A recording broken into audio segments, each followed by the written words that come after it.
Hello everyone, my self doctor Sumit. और आज हम बात करेंगे हार्ट अटैक के ऊपर।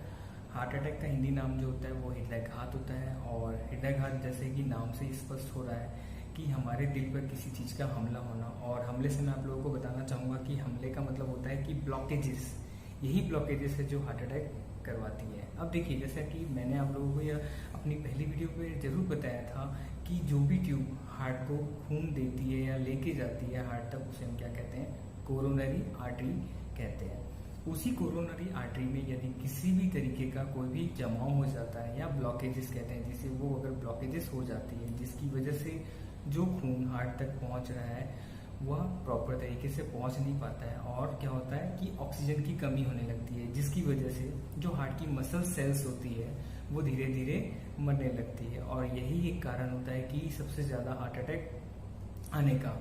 देखिए, मैं आप लोगों को और एक चीज बताना चाहूंगा कि हार्ट अटैक क्यों अचानक से आते हैं, जो पता नहीं चल पाते। उसका सबसे बड़ा रीजन ये होता है, जैसे मैं बैठा हूं तो मेरे हार्ट को सिर्फ 10% खून की जरूरत पड़ती है, और अगर मैं चल रहा हूं तो मुझे 20% ब्लड सप्लाई की जरूरत पड़ती है, और अगर मैं दौड़ता हूं या ब्रिस्क वॉक करता हूं तो मुझे 30% खून की जरूरत पड़ती है। इसीलिए मैं आप लोगों को ये बताना चाहूंगा कि जब तक 70% ब्लॉकेजेस नहीं हो जाती है हार्ट में, या किसी को भी यह नहीं पता चल पाता है कि उसे हार्ट की बीमारी है या कोई लक्षण आने वाला है। और यही एक कारण होता है जो इंडिया में सबसे ज्यादा हार्ट अटैक हो रहा है, और हार्ट अटैक से काफी ज्यादा मृत्यु भी हो रही है।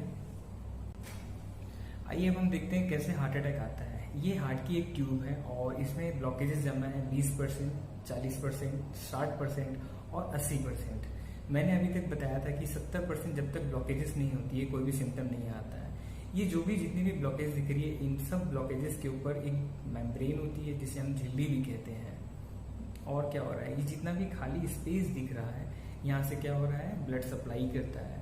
और ये जो 80% वाला जो आपको दिख रहा है यहाँ पे, इसके ऊपर की झिल्ली जिस दिन फट जाती है तो इस ब्लॉकेजेस के अंदर का जो भी केमिकल होता है वह खून में आके मिल जाता है और एक क्लॉट बना लेता है, और ब्लॉकेजेस कितनी हो जाती है? 100% हो जाती है। और यही एक हार्ट अटैक का सबसे बड़ा रीजन होता है। इन द सेंस, अगर शॉर्ट में अगर बोला जाए कि हार्ट अटैक क्या है, तो ब्लॉकेजेस के ऊपर की झिल्ली का या मेम्ब्रेन का फटना ही हार्ट अटैक कहलाता है।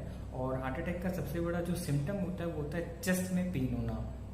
अब मैं कैसे पता करूंगा कि किसी पर्सन को कितना % ब्लॉकेजेस हो सकता है? इसका सबसे बड़ा रीजन ये है, अगर कोई पर्सन दौड़ रहा है और दौड़ते दौड़ते उसे चेस्ट में दर्द हो रहा है बट वो रुक जाता है तो वो दर्द ठीक हो जाता है। इसका मतलब उस पर्सन को कितना % ब्लॉकेजेस हो सकती है?